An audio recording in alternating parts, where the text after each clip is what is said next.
Bonsoir à toutes et à tous. Je vous souhaite la bienvenue à notre troisième conseil communal de la nouvelle législature. Je souhaite la bienvenue également à la presse ainsi qu'aux téléspectateurs. À titre personnel, je souhaite aussi vous présenter mes meilleurs vœux pour l'année nouvelle. Une bonne santé surtout, parce que sans elle, on n'avance pas, ainsi qu'à vos proches et à votre famille. Avant de commencer l'ordre du jour, je vais céder la parole à Monsieur le bourgmestre. Si vous le permettez, je vous demanderai de vous lever.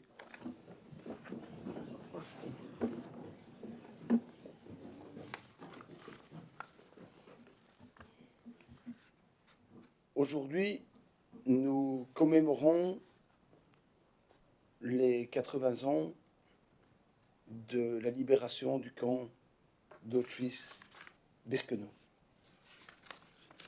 C'est là que des Juifs, des Tziganes et d'autres ont été déportés et tués, assassinés. Ce fut le dernier lieu de vie d'1 500 000 personnes. Il est de notre devoir de s'en souvenir, et non seulement de s'en souvenir, mais aussi de porter une parole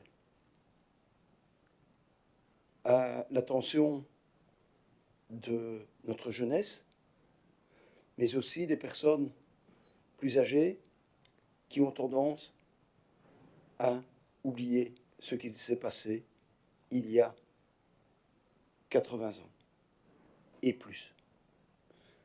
Je sais que certains d'entre nous ont des parents qui ont été résistants, parfois déportés, qui sont allés dans les camps de travail, et c'est avec une émotion certaine que j'en parle aujourd'hui. Il est impératif que nous nous rappelions que le nazisme, l'extrême droite, créent des sous-hommes ou des sous-femmes, et que cette idéologie a conduit dans les camps de la mort des millions et des millions de personnes. Cependant, on a parfois l'impression que se répète l'histoire. En effet, aujourd'hui, en Europe, nous constatons que les idéologies d'extrême droite se font la part belle dans certains pays. Fort heureusement, la Wallonie, tant qu'à présent, est épargnée. Mais il faut dire à nos enfants, à nos amis, à nos potes, à nos parents, que ce qui y a été fait peut se répéter demain. Et quand on entend que l'on discrimine une personne parce qu'il a une autre couleur de peau, parce qu'il a une autre religion, parce que simplement au niveau sexuel une attirance pour un autre genre que celui qui est, entre guillemets, communément admis, il faut que nous ayons l'attention attirée par tout cela et que nous le combattions. Et aujourd'hui, ce mot, c'est vraiment pour rappeler à chacun d'entre nous, à chacune et chacun qui peut nous écouter, que ce combat, qui est symbolisé par un petit triangle que je porte ici sur mon costume, qui est la lutte non pas contre l'antisémitisme, mais contre toutes les discriminations, que cette lutte contre toutes les discriminations, nous devons la mener au quotidien, parce qu'il y va de l'avenir de notre humanité. Je voudrais maintenant vous demander de respecter 1 minute de silence. Je vous remercie.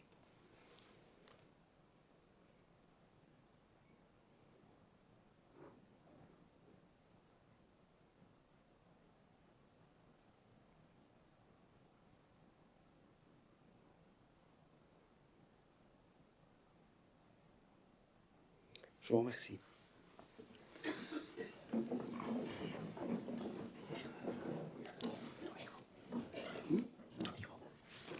Voilà, nous allons pouvoir débuter l'ordre du jour de notre séance publique. Premier point, démission de Madame la conseillère Cécile Cornet pour des raisons professionnelles. C'est une prise d'acte. Nous souhaitons tout le meilleur à Madame Cornet dans ses nouvelles fonctions. Deuxième point, c'est l'installation donc, de la conseillère communale suppléante. On a vérifié ses pouvoirs et nous allons l'inviter à venir prêter serment. Donc j'ai demandé à Madame Maya Bojanovska de se présenter devant moi pour venir prêter serment.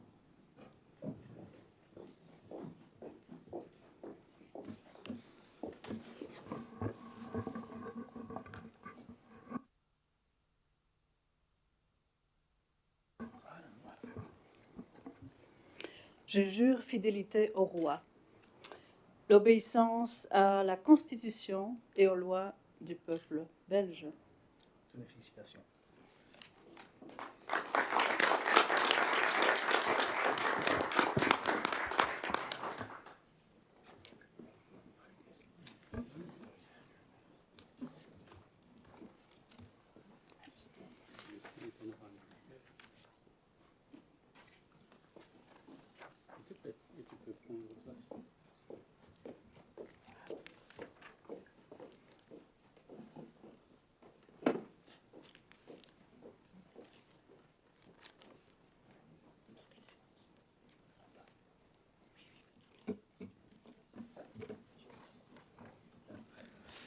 Le troisième point, donc ce changement forcément modifie le tableau de préséance. Je suppose que ça ne pose aucun problème pour personne. Et l'apparentement. Et d'apparentement. Alors, en fait, il faut que les donne son apparentement.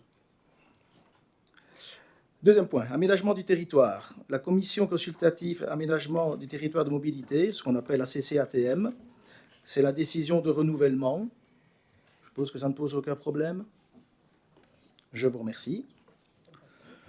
Au niveau des associations, représentation de la ville d'Andenne aux assemblées générales de la terrienne du Crédit social. Là, je vais peut-être passer la parole à Madame pour le PS. Je ne sais pas si on entend. Pour PSDA, Madame Sandrine Cruspin. Merci. Représentation de la ville d'Andenne aux assemblées générales du Gall, Meuse et Campagne. On dit tous les PS ou il y a une représentante MR? Pardon. Pour le MR. Pour le MR, Madame Isabelle Magnier. Okay. Pour ADN. Oui. Merci.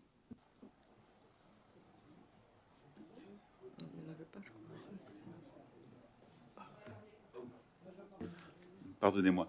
Pauline Léonard.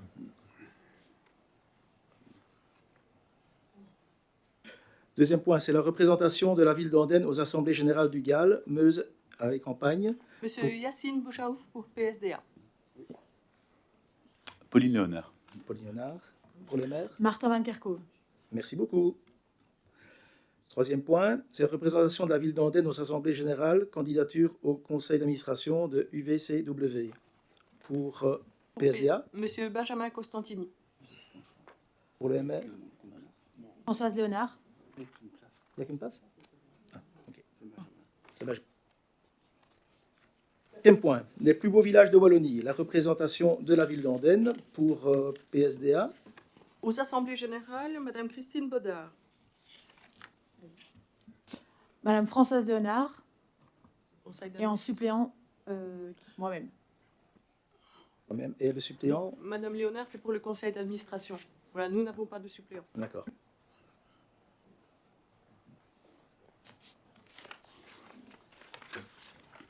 Alors, pour l'association du relais social urbain à Muroir, représentation de la ville d'Andenne pour PSDA. Aussi, autant pour le conseil d'administration que pour l'assemblée générale, Madame Sandrine Cruspin. Pour le MR, c'est Madame Isabelle.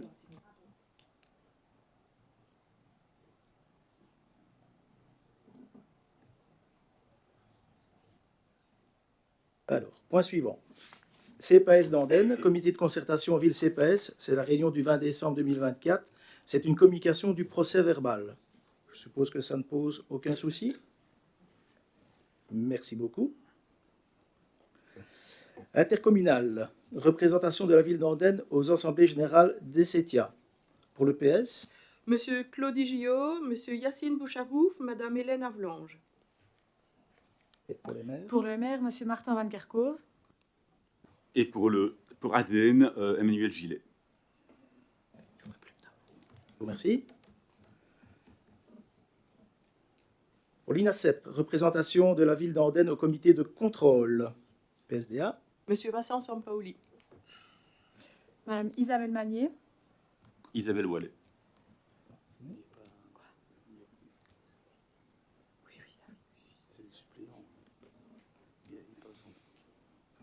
Pour les WDE, représentation de la ville d'Andenne au conseil d'exploitation. Monsieur Vincent Sampaoli. Madame Isabelle Magnier. Hugues Domont.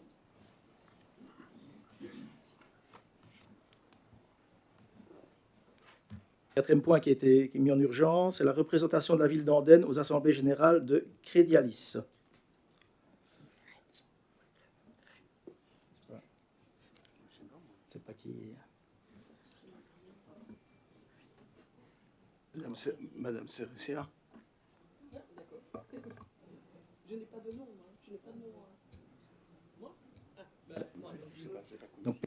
Pour PSDA, Marie-Lise Serressia. Merci. Pour le maire, Monsieur Sébastien Remson. D'accord. Et alors pour ADN.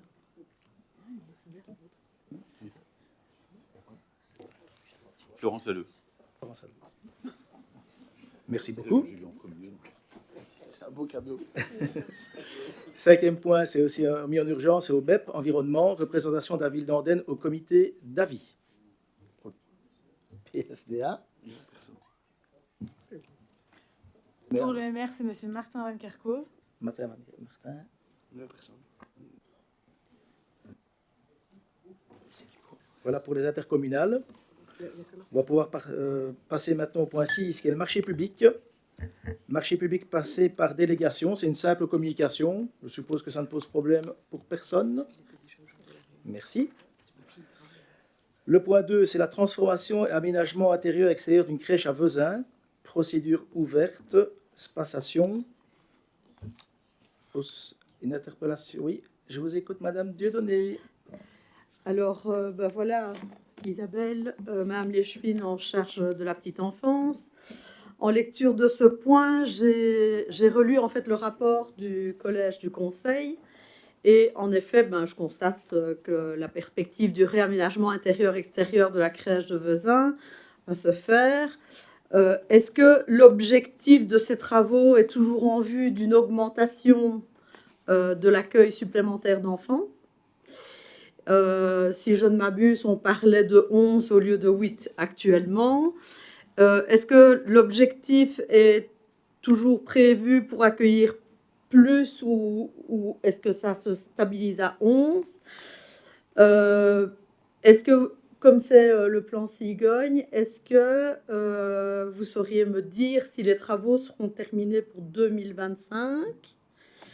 Et alors, ça me paraît un peu important pour une commune comme Andenne qui entend évidemment booster l'augmentation au niveau des emplois. Donc, il y a une volonté en plus régionale de booster le plan Cigogne du précédent gouvernement. Pour l'instant, si j'ai bien compté à Andenne, nous comptons 129 places et 15 accueillantes. J'ai vu que vous aviez fait des visites de crèche, donc c'est vraiment quelque chose qui vous interpelle.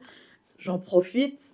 Et voilà, pour poser vraiment les bonnes questions, en fait, ce que j'aurais voulu savoir, parce que j'ai voulu aller voir un peu au niveau des taux de couverture, si ça correspondait toujours bien, mais je n'ai su avoir les dates, en fait, que jusque 2022. Donc, est-ce que... Enfin, en fait, par rapport à 2022, Andenne était en dessous des voisins pour voir s'il y aura d'autres projets comme celui-ci au niveau des crèches, donc pour agrandir, et alors savoir dans quel délai, et si maintenant c'est toujours en tous les cas, parce que moi j'avais comptabilisé donc 129 places et 15 accueillantes pour voir si on en est toujours là ou s'il y a déjà plus par rapport à ça. Merci, Madame Dieudonné, pour votre interpellation. Monsieur le bourgmestre, peut-être, sur ce point-là? Oui, Je vous remercie, Monsieur le Président. Madame Dieudonné, en fait, le dossier actuel concerne, dans le cadre du plan Cigogne, trois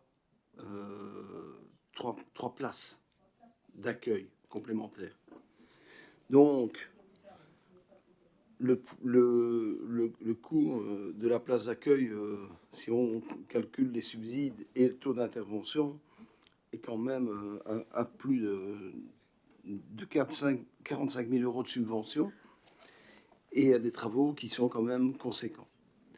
Alors, ben voilà, dire, certes, nous souhaiterions avoir plus de places d'accueil, vraiment, parce que je pense que c'était important pour les parents. Simplement, on se rend compte que les crèches privées, les accueillantes, ont d'énormes difficultés. Madame Magnier et moi-même sommes depuis quelque temps régulièrement interpellés par les accueillantes privées qui nous disent on n'en sort plus, comment fait-on?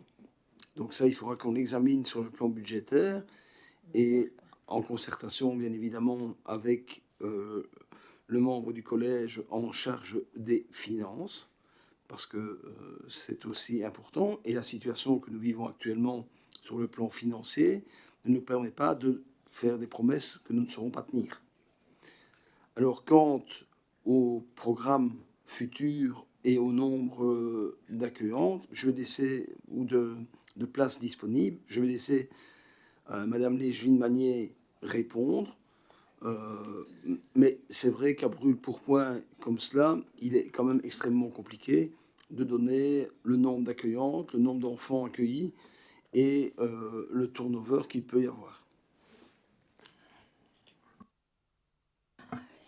Effectivement, vous l'avez constaté, je suis en train donc de visiter toutes les crèches et comme me dit monsieur le bourgmestre, on est sollicité, que ce soit au niveau communal et privé. Donc je pense qu'il faut me laisser faire le point et les écouter surtout, parce qu'elles ont vraiment besoin d'écoute aussi. Merci. Merci pour Madame les Lechmine. réponses. Voilà. Le point suivant, qui est un point de mobilité. Donc, ça se situe en Andenne, rue des Chalets. C'est la limitation de tonnage et accès pour les véhicules spéciaux. Je pense que ça ne pose aucun problème en fonction des documentations qu'on avait. Monsieur Gillet, je vous cède la parole. En fait, cette limitation à 3,5 tonnes, elle existe. Elle devrait aussi exister rue du Bois-Portal, où c'est limité à 2,5 tonnes. Et en plus, dans un seul sens. Si vous voyez où c'est la rue du Bois-Portal, hein, vous êtes déjà allé... Oui. Le quartier, je pense que c'est le quartier de Benjamin Constantini aussi, mais enfin voilà. Voilà. Et en fait, Donc on allait jouer au foot quand on était jeune. Voilà. La route est limitée à 2,5 tonnes du bas vers le haut et n'est pas limitée du haut vers le bas. Ce qui fait que les camions, il y a un nouveau transporteur qui s'est installé dans le coin. Les camions, en fait, descendent la route et pèsent bien plus de 2,5 tonnes. Et le deuxième problème, c'est la même chose que celui-ci, c'est qu'on a 2,5 tonnes alors que les camions poubelles doivent passer et sont à 3,5 tonnes. Alors je suggère qu'on fasse la même chose rue du Bois-Portal, limité à 3,5 tonnes, mais dans les deux sens, afin d'éviter que ces gros camions ne descendent cette rue, qui en plus a un virage dangereux non protégé, Monsieur Gillet, juste après les parkings. je me permets de vous interrompre. On dévie un petit peu du sujet, là. Ici, Ben, on ne parle pas de cette... Moi, je vous propose plutôt que vous déposiez une interpellation pour ça. Et je ferai une interpellation. Alors, c'était juste parce qu'en fait, on parle de passer de 3,5 tonnes, qu'on le fasse là aussi et qu'on le fasse dans les deux sens, tout simplement. Je vous propose une interpellation, si vous voulez bien. Ok, ben je ferai une Je vous remercie pour votre compréhension. Et je viendrai en plus avec l'étude de circulation routière qui a été faite rue Bois-Portal. Merci pour cette précision, monsieur le bourgmestre. Le point suivant, la Régie autonome des sports, approbation du règlement des tarifs des complexes sportifs. Est-ce que ça pose problème? Oui, je vous écoute. Oui, en fait, comme Cécile Cornet et moi-même l'avions mentionné au CA le mois passé, ADN est complètement d'accord et compréhensif sur le fait que les tarifs doivent augmenter de manière globale pour des raisons conjoncturelles qu'on connaît et qu'on comprend tous. comme l'augmentation des coûts de fonctionnement. Mais alors, ADN décide de rester sur sa position au sens où on juge l'augmentation trop importante, notamment vis-à-vis des familles monoparentales ou nombreuses. Et donc, à ça, on peut lier des craintes de baisse d'utilisateurs, et donc sans entrer dans les détails, aussi par rapport au club qui peut-être aussi pourrait remettre en question leur fréquentation ou pas, on n'en sait rien, mais et donc voilà, pour dire que sur ce point, ADN vote non. Je vais céder la parole à Monsieur le bourgmestre qui va répondre un petit peu à votre intervention, si vous voulez bien. Alors, je vous avoue, madame, que je suis un peu surpris de la position, parce que madame Cornet, si je ne m'abuse, à l'époque, a dit qu'elle était d'accord sur l'augmentation des tarifs, avec pour seule réserve l'augmentation du prix de la piscine. Ça, c'était la position qui avait été adoptée. Maintenant, on en a adopté une autre. Chacun est face à ses responsabilités et prend les décisions qu'il prend. C'est pas un problème. Maintenant, je voudrais quand même dire deux choses. Les familles monoparentales ne sont pas extrêmement pénalisées parce que nous avons un coût moyen d'entrée dans nos infrastructures qui est inférieur à ce qu'elles sont ailleurs. Et la deuxième chose, par rapport au club sportif, il est quand même bon de préciser que, compte tenu du fait que nous ne sommes quand même pas des béotiens en termes de sport, nous avons décrété que cette augmentation interviendrait non pas le 1er janvier 2025, mais en août ou septembre 2025, lors de la reprise des entraînements et de la saison des clubs, de telle sorte que ces clubs puissent intégrer dans leur future cotisation cette augmentation de tarifs. En outre, je rappelle quand même à tout un chacun que nous sommes pratiquement encore la seule commune à offrir des chèques sport aux enfants provenant de familles moins favorisées pour leur permettre, en complément de ce qu'ils obtiennent de la mutuelle, d'avoir une réduction substantielle de leur accueil au sein des clubs sportifs. Je vous remercie. Monsieur Constantini, peut-être rajouter non? Mais ici, j'entendais quand même qu'il me disait, ce qu'il n'a pas tort, la gratuité aussi. Non, ça va. Ok. Donc, on va demander un petit vote. Alors, au niveau de l'opposition, ADN. Négatif? Un vote négatif? Merci. Un vote négatif. Monsieur Mattard? C'est oui. Merci. PSDA? Positif. Positif. Merci beaucoup.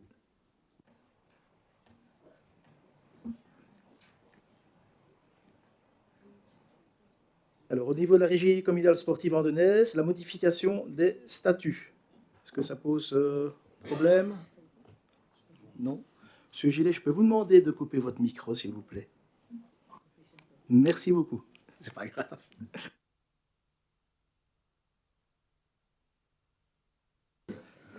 Au niveau de la régie sportive, toujours, le contrat de gestion 2025, 2026, 2027, ça ne pose aucun problème.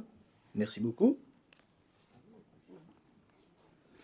Un point qu'on a mis en urgence, toujours au niveau de la régie sportive, la désignation d'un membre du conseil d'administration. C'est chez nous, ça? Désignation d'un membre. C'est chez ADN. C'est chez ADN. Hein. Oui, pour voir qui remplace remplace Cécile Cornet. Je ne sais pas si vous avez déjà. C'est Maïa. Okay. Merci beaucoup.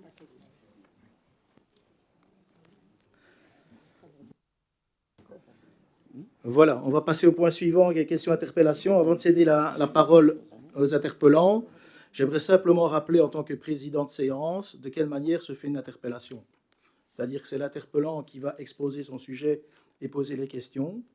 Un membre du collège va y répondre et seul l'interpellant a un droit de réplique. Voilà, je tenais simplement à le repréciser. Comme pour moi, c'était nouveau aussi. Voilà pourquoi je me permets pas une mise au point, mais voilà, un petit rappel. Donc, je vais passer la première interpellation à M. Philippe Mattard, qui voudrait bien nous parler des états des lieux des logements publics gérés par Logis Andennais Andenne. Qu'en est-il de l'alignement entre les objectifs de la CLSP et de la politique locale du logement? Je vous cède la parole, M. Mattard. Merci, Monsieur le Président. Alors, c'est une interpellation qui ne porte pas, je tiens à préciser, sur l'ensemble de la politique locale du logement, parce qu'il y a beaucoup de choses à dire. Elle est liée au développement territorial et je rassure Madame Magnier, parce que je ne voudrais pas qu'elle soit frustrée, mais il y a beaucoup d'autres éléments que je vous soumettrai, en tout cas, dans des prochaines interpellations, et probablement dans la déclaration de politique communale, qui, j'imagine, va arriver dans les meilleurs délais, puisque nous l'attendions déjà aujourd'hui, la déclaration de politique communale. Mais bref, aujourd'hui, c'est un élément qui me paraît important, parce que la politique du logement, eh bien, elle commence évidemment par le rôle des SLSP, en l'occurrence Logis Andennais à Andenne.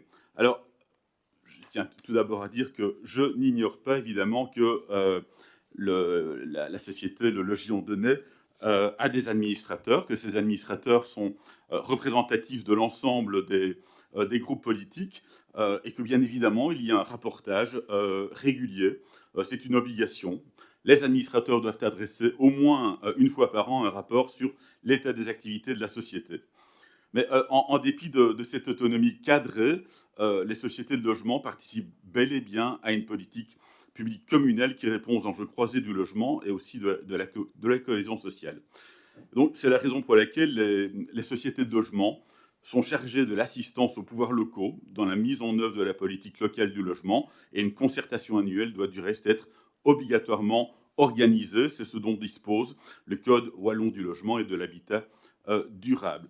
Et c'est tellement vrai qu'il y a aussi des obligations des communes en matière de logement social. Il y a un pourcentage de logement social à respecter. Donc, la politique du logement au niveau local, c'est large évidemment, parce qu'elle intègre le développement territorial, mais ici, il y a vraiment un impératif de création de logements sociaux, de logements accessibles aux plus bas revenus. C'est évidemment un impératif social auquel nous ne pouvons pas échapper, et c'est tout à fait normal. Alors, à Andenne, c'est tellement vrai que nous gérons, enfin, la société, le Logis Andennais, gère 850 logements qui sont dédiés à des ménages locataires sociaux. Et à Andenne, eh bien, ces ménages représentent environ 6,48%. Ce sont des données qui émanent de l'IWEPS en 2023, contre 4,57% au niveau de l'arrondissement de Namur et un peu moins de 6% au niveau de la Wallonie. Et soulignons toujours, selon l'IWEPS, que ce pourcentage est proche de zéro dans les deux autres communes couvertes par la SLSP, le Logis Andennais. Donc, c'est une manière aussi de rappeler à quel point le logement social est matériellement et sociologiquement extrêmement important à Andenne.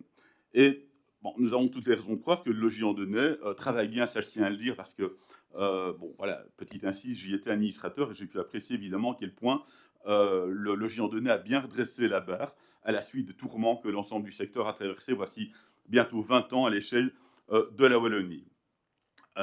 Et il y avait quand même quelques problèmes de gestion qui avaient été épinglés à l'époque, mais je reconnais que la barre a bien été redressée. Et puis, on sait aussi qu'un parc de logements sociaux, aussi important soit-il, et surtout aussi important que celui géré par notre SLSP, peut être sujet à des problèmes d'habitabilité ou de salubrité des bâtiments. C'est inévitable. Il y a des visites domiciliaires qui sont organisées. J'imagine que c'est encore le cas maintenant, parce que voici maintenant 17, 18 ans, lorsque j'étais administrateur au Logis Andennais, j'ai participé à des visites domiciliaires organisées par la société.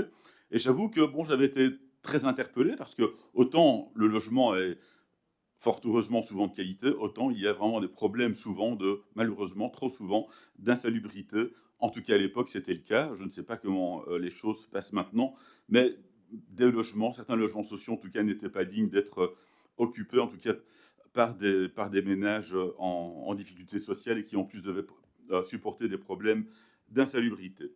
Donc, il y a potentiellement aussi des problèmes de conformité à des normes énergétiques et environnementales. Évidemment, il y a une politique publique fondamentale en la matière qui peut être mise à mal simplement parce que les logements ne correspondent pas aux impératifs en matière énergétique, de salubrité ou d'environnement. Alors, je sais qu'un plan de rénovation a été adopté au cours de la précédente législature pour un montant de 1,2 milliard concernant 25 000 logements avec un droit de tirage pour toutes les sociétés de logement. Alors mes questions elles sont les suivantes. Pouvez-vous me dire, à la suite de ce plan de rénovation, quel est l'état actuel du parc de logements sociaux sur la commune d'Andenne? L'état du parc géré par la SLSP répond-il aux attentes de la commune? Donc ma question, ce n'est pas de savoir uniquement ce que les administrateurs souhaitent savoir, mais est-ce qu'il y a une satisfaction des attentes rencontrées de la part de la commune à l'égard de la société et de l'offre de logement social? Autre question, est-ce que vous pouvez me dire aussi quel est l'état de la collaboration entre la SLSP et la commune? Quel est plus précisément le contenu de la concertation annuelle entre la société et la ville? Un acte contractuel a-t-il été conclu entre le collège et la société pour permettre à la commune d'exécuter sa politique publique en matière de logement? Le logis andennais est cité dans le plan stratégique transversal en tant que partenaire de la politique de logement. Comment évaluez-vous aujourd'hui l'état d'avancement des mesures du dit plan? J'entends bien évidemment en matière de logement social géré par le logis andennais. Je vous remercie. Merci M. Matar pour votre interpellation. Je vais céder la parole à Mme Leschwin-Magnier. Monsieur Matar, je voulais vous remercier pour votre interpellation qui met en lumière un sujet crucial, le logement public et les projets en cours pour répondre aux besoins des citoyens d'Andenne. Ce thème, au cœur de notre priorité, nécessite des efforts collectifs et une collaboration renforcée. Je souhaite également préciser que, ayant prêté serment le 2 décembre, je ne m'attendais pas à être déjà confrontée à une question aussi pointue. Cependant, cela montre l'importance de ce sujet et j'ai donc pris le temps de me documenter auprès des différents acteurs concernés pour vous répondre de manière constructive. En tant qu'échevine, je ne m'occupe d'aucune fonction au sein du conseil d'administration, comme vous l'avez si bien dit, ni au comité d'attribution des logis andennais. Mon rôle se limite à veiller à ce que la relation entre la ville et les logis andennais reste alignée et constructif. Cependant, je tiens à souligner que Madame Caroline Truffin, représentante du groupe des engagés, siège au conseil d'administration des logis andennais. Elle participe directement aux discussions stratégiques et contribue, de par son rôle, aux décisions concernant les projets de logement public. Il est important de rappeler que la gouvernance de cette société est collective et que vos représentants ont un rôle actif dans les décisions prises. Je m'engage donc à renforcer ma collaboration avec les logis andennais et à planifier des rencontres régulières pour mieux comprendre les enjeux actuels. J'ai déjà rencontré M. Pirard, président des logis andennais, afin de poser les bases d'une collaboration renforcée. Nous avons planifié plusieurs réunions pour faire effectivement un état des lieux précis du parc de logement public, comprendre et en profondeur les projets stratégiques en cours et à venir, examiner les travaux de rénovation en cours, notamment dans le cadre du plan de rénovation financé par la région wallonne. Un exemple concret est le chantier qui sera prochainement mis en route à l'allée des Cerisiers à Namèche, dont les travaux débuteront début avril. Ce projet est une priorité dans le cadre des rénovations planifiées et je m'assurerai qu'il progresse de manière optimale. Je ne suis pas responsable technique et certains tableaux de suivi des projets me seront expliqués lors de ces échanges. Cette démarche proactive reflète ma volonté d'être parfaitement informée et de collaborer efficacement avec les logis andennais. Actuellement, comme vous l'avez bien si dit, les logis andennais gèrent un parc de 850 logements publics, soit 6,48% des ménages andennais. Ce chiffre est supérieur à la moyenne observée dans l'arrondissement de Namur, 4,57%, et en Wallonie, 5,93%, ce qui souligne l'importance du logement social dans notre commune. La rénovation énergétique des bâtiments anciens pour réduire les coûts pour les locataires, l'amélioration de l'habitabilité et l'adaptation des logements aux besoins spécifiques des familles nombreuses, des PMR et des personnes âgées. À ce jour, 122 logements sont inclus dans un plan de rénovation ambitieux, financé à hauteur de 5,57 millions d'euros, dont 75% subsidiés par la région wallonne. Les équipes des logis andennais réalisent un travail remarquable sur le terrain pour répondre aux besoins des citoyens. Voici quelques exemples des actions concrètes mises en œuvre. Alors, en ce qui concerne les visites, comme vous l'avez si bien expliqué, elles ont toujours lieu. Elles sont effectuées par une assistante sociale et un administrateur, accompagnés aussi parfois de Madame la vice-présidente, Madame Massard, pour identifier et résoudre les éventuels problèmes. Des plans de mise en ordre sont immédiatement mis en place si nécessaire. En cas d'insalubrité, des actions rapides sont entreprises par les logis andonnais pour résoudre la situation. En ce qui concerne l'énergie, des projets, des travaux ont déjà été réalisés afin d'améliorer les consommations énergétiques dans une majorité du parc locatif des logis andonnais.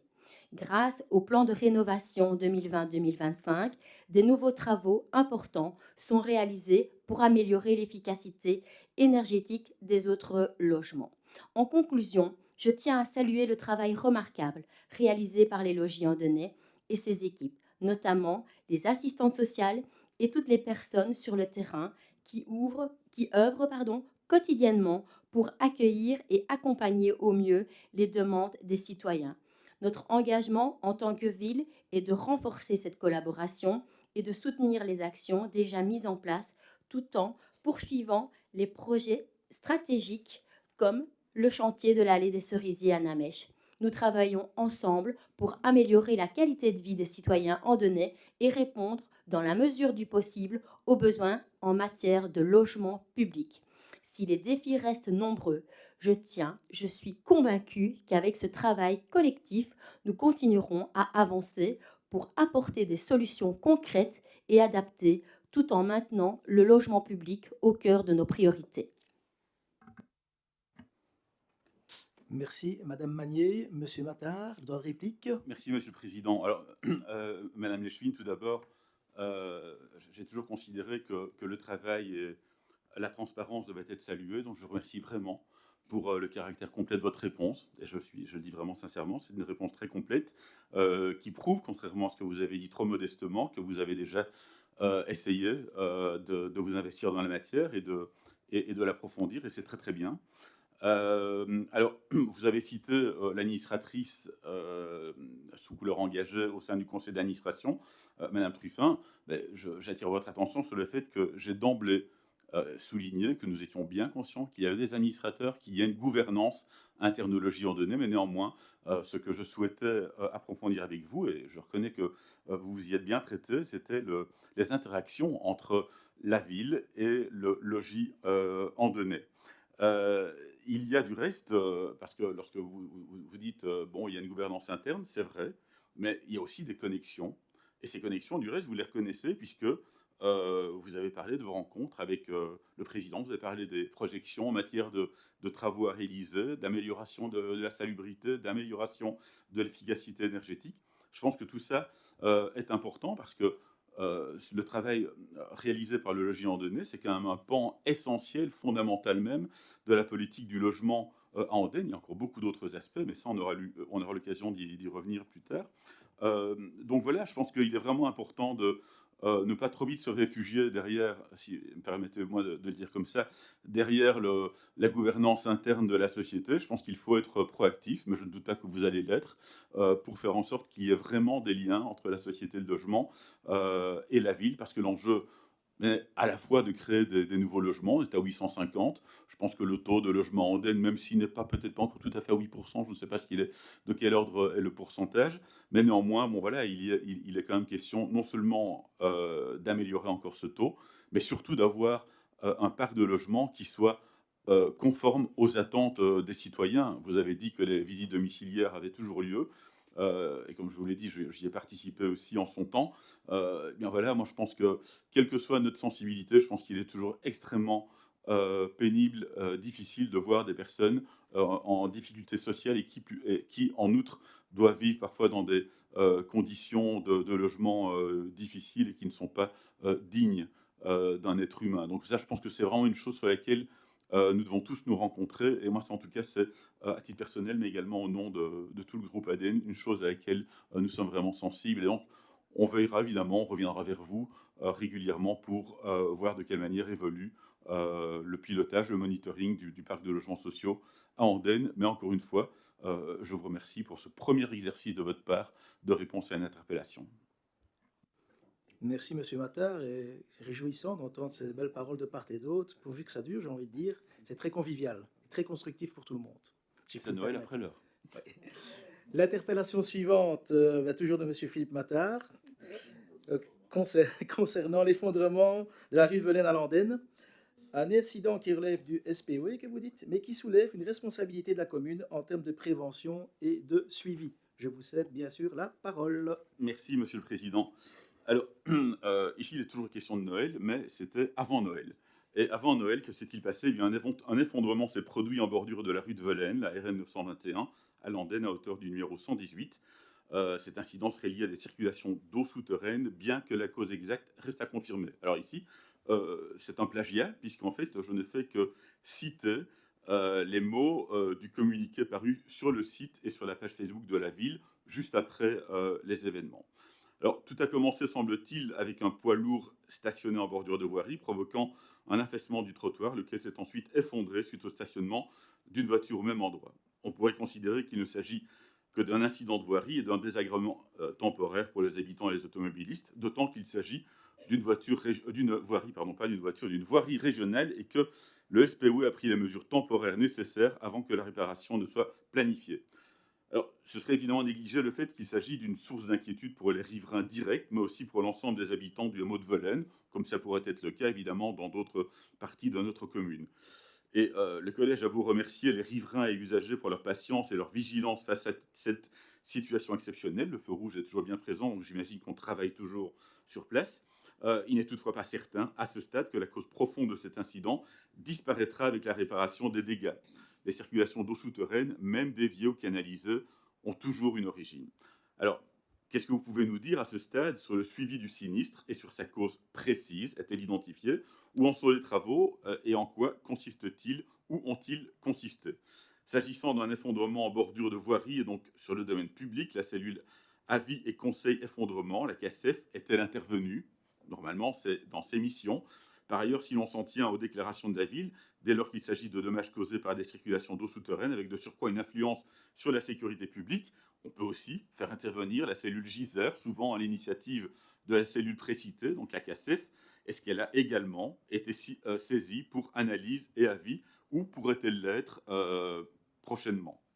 Alors, immanquablement, des questions se posent sur l'impact que ce ruissellement pourrait avoir sur les constructions existantes, d'autant que le sinistre est produit à proximité directe de chantiers en cours. Alors, on ne va pas évidemment poursuivre le raisonnement en développant moult exemples de lieux où ça pourrait également se produire au niveau de notre commune, mais ici, en l'occurrence, quelles conséquences le collège va-t-il tirer suite à cet incident et quel type d'évaluation il compte diligenter de manière adaptée sa politique d'urbanisme dans cette zone ou d'autres zones présentant des risques similaires à Andenne. Alors, ce qui me paraît quand même essentiel de dire, c'est que quand on voit, et moi j'y passe tous les jours, les dégâts qui ont été, les dégâts qui ont été subis par cette voirie, je pense que les riverains, et tout particulièrement les personnes qui ont investi dans des appartements ou dans des logements en bordure de voirie, des logements récents, peuvent se poser la question de savoir si le sol est stable et si d'autres risques peuvent être envisagés malheureusement à cet endroit. On ne peut pas considérer qu'il s'agit simplement d'une voirie régionale, c'est notre responsabilité au niveau communal également de poser ce genre de questions. Nous devons être certains que les circulations d'eau souterraine ne menacent pas la stabilité des habitations et ne contre-indiquent pas certains projets immobiliers de grande dimension, tels qu'ils sont privilégiés et planifiés aujourd'hui à Andenne. Mais enfin ça, au sens plus large, c'est pour une autre fois. Je vous remercie. Merci, Monsieur Mattard. Je vais céder la parole à Monsieur le bourgmestre. Merci, Monsieur le Président. Monsieur Mattard, en fait, il s'agit d'un pertuis qui passe sous la route régionale, qui existe depuis Mathusalem. Donc, on a identifié le problème a été identifié. Un problème identique pourrait apparaître en amont, dans un autre pertuis. Et je pense qu'il ne faut pas non plus faire peur à la population. On a pris le dossier en main tout de suite. Nous sommes intervenus, le service technique. Nous avons pris des contacts. Nous avons quand même un directeur technique qui a quand même comme spécialisation tout ce qui concerne l'eau. Nous avons aussi un responsable, en l'occurrence Monsieur Desjardins, qui est aussi qui a un baccalauréat en agronomie, une spécialisation dans tout ce qui est écoulement des eaux. Donc on a pris cela en main tout de suite. Il n'y a pas de danger pour les maisons. Techniquement, plusieurs possibilités existent. Une avec une pompe, je dirais, vide-cave. Une autre, une pompe vide-cave qui irait, mais qui serait de la responsabilité communale, qui retournerait à l'égout. Et ça, nous n'y sommes pas favorables, puisque d'une étude juridique qui a été réalisée par Monsieur Campagne, notre juriste, il apparaîtrait que nous sommes plutôt dans la situation du ravin d'Elboul et que c'est une responsabilité de la région. Donc nous allons tout mettre en œuvre pour faire en sorte que la région intervienne financièrement dans le cadre de ce dossier, puisque, à notre avis, il en est de leur responsabilité. Voilà. Maintenant, par rapport à la cellule Giser, nous ne sommes pas en contact avec eux et nous ne sommes pas écartés de quoi que ce soit. Simplement, c'est un écoulement qui existe depuis, c'est un pertuis qui existe depuis des années, presque des temps immémoriaux. Et donc, voilà. Donc, il y a une déclaration de sinistre qui a été faite à notre assurance et nous demandons une concertation avec la région pour voir qui intervient et qui résout le problème. Merci, monsieur le bourgmestre. Monsieur Matter, un petit droit de réplique? Très court, hein? Merci, oui, bien sûr, comme d'habitude. Merci, monsieur le bourgmestre, de votre réponse. Écoutez, je vous rejoins sur le fait que la responsabilité régionale est évidente et que c'est une voirie régionale, que le financement des réparations doit être régional. Ça me paraît totalement évident. Je ne suis pas en train de dire aujourd'hui qu'il faut ne pas solliciter la région, ne pas en tout cas invoquer la responsabilité de la région. Ce que j'aimerais quand même dire, c'est qu'il y a un facteur de risque.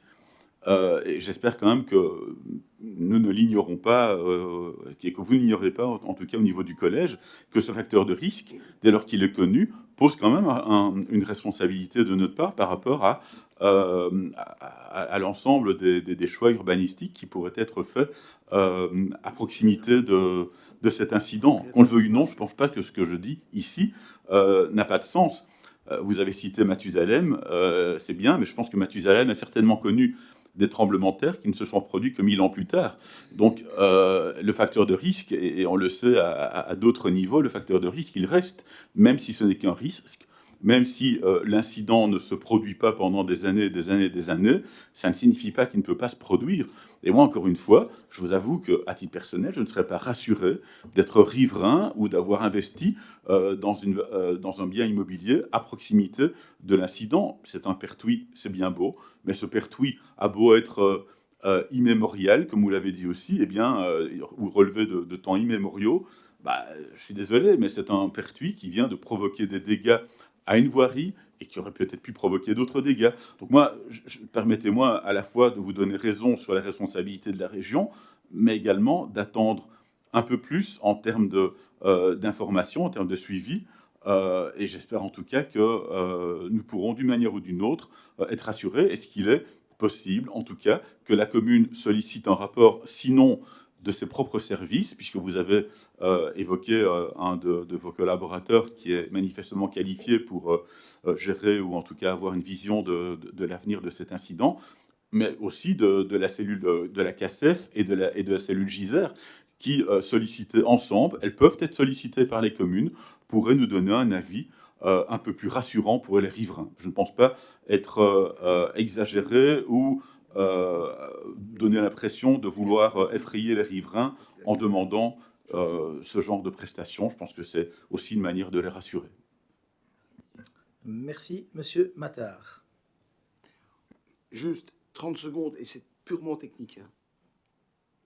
J'ai le rapport du service technique.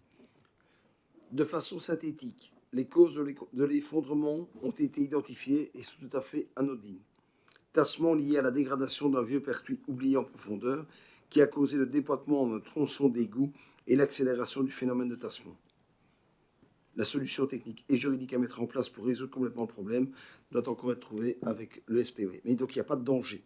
Point. Ça, c'est rassurant. Merci, Monsieur le bourgmestre, pour cette précision qui avait toute son importance Monsieur le à mes Président, yeux. il me semble qu'on devrait revenir au point 5 sur les intercommunales. Je pense qu'on a fait une erreur. Enfin, si je lis bien, c'était en fait un rétroacte sur Crédialis. J'ai relu. Enfin, nous avions désigné 5 représentants et le document nous demande en fait aujourd'hui de n'en désigner qu'un. Si je ne me trompe pas. Mais si non, c'est mais pour donc remplacer nous Madame avons Cornet, été à un mon peu avis. pris de court, mais est-ce que je lis bien C'est ça pour remplacer Madame Cornet. Si je ne me trompe pas, le point 5, c'est le BEP d'abord. Ben, Pour les il convient intercommunales. dès lors de procéder à une rectification de la décision prise par le Conseil en sa séance du 2 décembre 24 et de désigner un représentant et non 5 pour siéger aux AG de la société Crédialis. À mon avis, vous aviez désigné Madame Cornet. À mon sens. Non, il cite, on cite avant les 5 représentants, 3 PSDA, 1 MR, 1 ADN, Effectivement. et il n'en fallait qu'un. Oui, je pense qu'il y a Une fusion de société. une fusion de société, donc il y a eu un une fusion changement. en 22, oui. Et donc, suite au Effectivement. Code du logement, de l'habitat, voilà. Enfin, donc, je pense que le point a été mis en urgence pour qu'on rectifie Mais ça. on est d'accord qu'on parle du point 4 et pas Et du on point a 5. point 5, 5.4, oui, 5. Oui, d'accord. Du point Représente 4, la oui, ville d'accord. représentation de la ville aux assemblées de Général de Crédialis. Crédialis.